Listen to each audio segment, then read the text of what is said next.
ताकताई का अंत होना निश्चित है। बिल्कुल, चाहे रावण हो नहीं रहेगा उसका बस, कोई नहीं रहेगा। कोई भी अगर बुरा सोचता है, बुरा करने की चाह रखता है समाज में, तो उसका अंत निश्चित है।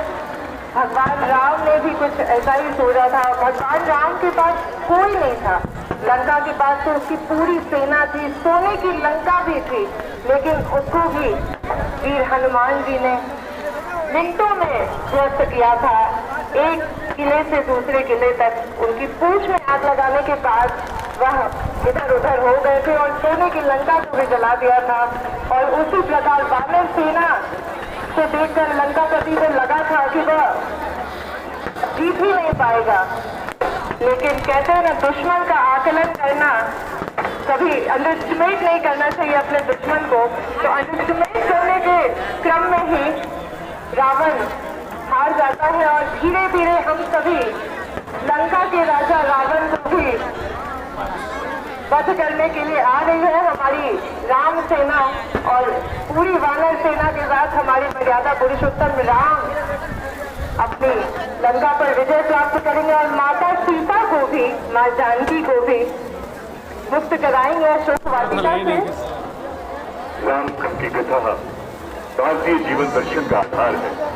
राम एक ऐसे चरित्र हैं जिन्होंने मानवता को, समाज को बताया कि एक पुत्र का धर्म क्या होना चाहिए, एक भाई का धर्म क्या होना चाहिए, एक पति का धर्म क्या होना चाहिए, और एक शिष्य के रूप में भी उन्होंने जो मानदंड स्थापित किए हैं, वही भारतीयता की पहचान है, वही भारतीयता का आदर्श है। आज रावण चलेगा, क्योंकि रावण जब रावण समाज में आता है उसका चलना तय है। आज बिहार सरकार ने भयमुक्त वातावरण का निर्माण किया है प्रदेश में, क्योंकि कोई भी अपराधी अपराध करके बच नहीं सकता है, क्योंकि भगवान राम के बताए हुए आदर्शों पे, भगवान महावीर और बुद्ध के बताए रास्तों पे, महात्मा गांधी के बताए हुए रास्तों पे, गुरु गोविंद सिंह जी के बताए हुए रास्तों पे चलकर आज बिहार इतना आगे बढ़ा है।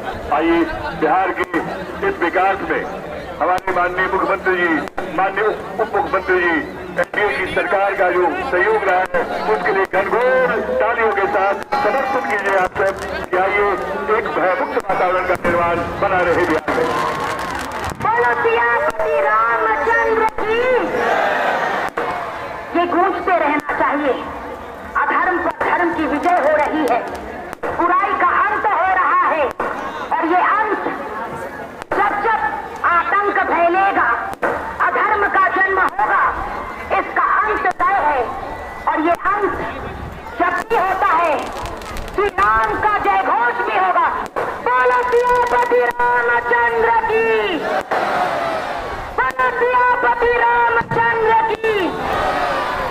साधुवाद है। आप सभी भक्तों को बारिश हो रही है, लेकिन आपकी आवाज इस मंच तक आ रही है। आपकी हिम्मत और आपके जज्बे को दशहरा कमेटी और ये मंच सलाम करता है। अभी हमारे सामने बारिश भी हो रही है। अगर ये इंद्र का प्रकोप न होता,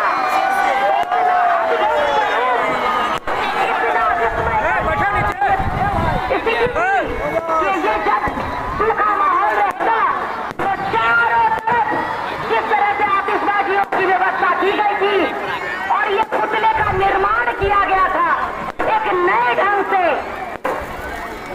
वो आज आपके समक्ष तो है, लेकिन कहीं न कहीं कुछ कमी रह रही है। हम साधुवाद करना चाहते हैं दशहरा कमेटी ट्रस्ट के अध्यक्ष अरुण जी का, जो लगातार महीनों से इसको अमली जामा पहनाने के लिए प्रयासरत रहे हैं।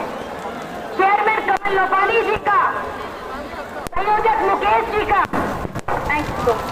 मुकेश जी का, कोषाध्यक्ष धनंजय जी का, आरती मल्होत्रा जी का, शिव गुप्ता जी का, प्रिंस जी का, आशु जी का, विजय सौरभ जी का, इसके साथ साथ जितने लोग जिनका नाम मैं नहीं ले पा रही हूँ, उन सभी का जो बैक ऑफ द कर्टन की दशहरा कमेटी के भाव को संभाल के रखे हैं।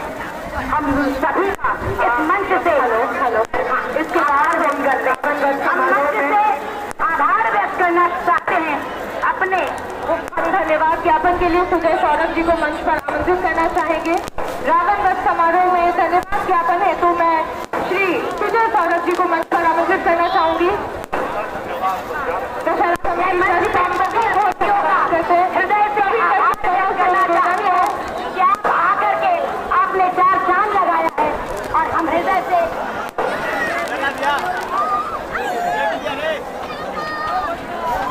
सभी दर्शकों से निवेदन है कि वह अपनी सुरक्षा को ध्यान में हेतु धीरे धीरे निर्धारित स्थलों से एग्जिट होंगे। और चूंकि वर्षा हेतु फिसलन बहुत जगह है, मिट्टी गीले हो चुके हैं गांधी मैदान के,